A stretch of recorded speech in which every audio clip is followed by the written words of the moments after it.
Hi almal, dis Kobus Kreer. Dis die 12de Augustus 2025. Iemand stuur so ruk gelede vir my 'n advertensie aan van 'n kerk wat 'n dans hou.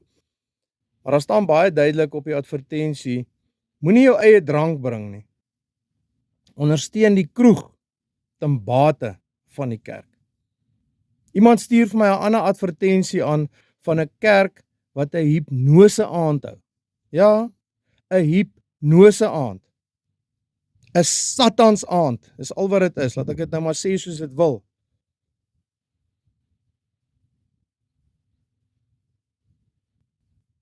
Hoe is dit dat ons kerke wat veronderstel is die herders wat God se skape moet lei na die ewige lewe toe, hierdie tipe dinge doen? Dis asof die van hierdie tipe kerke die deure oopmaak vir hulle gemeentes en vir Satan innooi om hulle te kom aanval. En wat hartseer is dat daar onskuldige mense en onskuldige kinders in hierdie gate val, wat onder hierdie vaandel sit. Nou kom ek vir jou sê, as jy hierdie tipe entertainment moet begin doen, Satans entertainment, om mense na jou kerk toe te lok en om geld in te samel, dan sê ek nou vir jou dat die salwing van God, die anointing van die Heilige Gees, is nie in daardie kerk nie. Klaar. Want as die salwing van God daar is, sal God die nodige deure oopmaak in daardie kerk om te sorg dat die mense soontoe kom en te sorg vir die finansies, as jy in sy wil wandel. Is jy regtig besig, hierdie kerk, wat hierdie tipe dinge doen, is jy besig om God se skape na die ewige lewe toe te lei, of is jy besig om hulle na Satan toe te lei? Want dit lyk vir my of jy hulle eerder na Satan toe lei. Hoe staan mense vir hierdie tipe goed? Mense, hoe blind is mense dat julle nie hierdie goed raak sien nie? Die woord sê vir ons in Jakobus 4 vers 4, 'n vriend van die wêreld is 'n vyand van God. Wat kies jy? Kies jy om 'n vriend van die wêreld te wees? Of kies jy om 'n vriend van God te wees? Kies jy om God te behaag en om God se wil te behaag?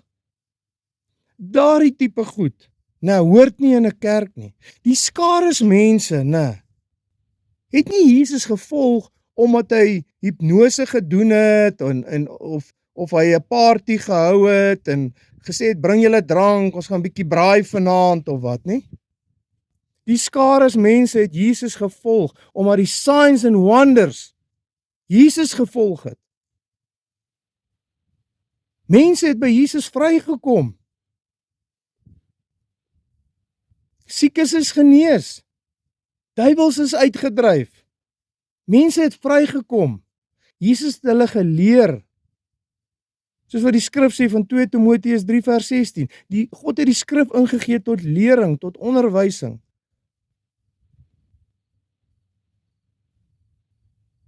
Kom ek vir jou sê, as jou kerk hierdie tipe goed begin doen,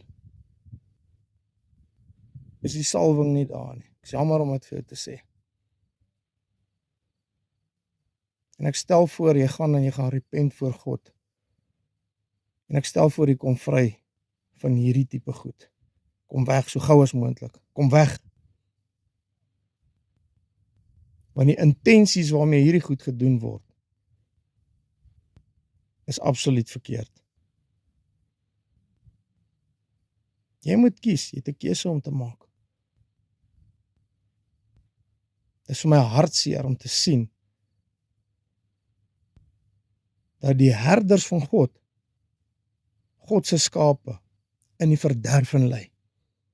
Die herders maak die deure oop, maak die hekke oop en lei God se skape daar na die bokke toe.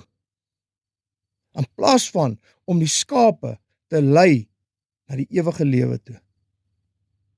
Skokkend om hierdie goed te sien, regtig. Maar ek eer God en ek loof God dat hy eenvoudige mense begin oprig het om sy werk te doen.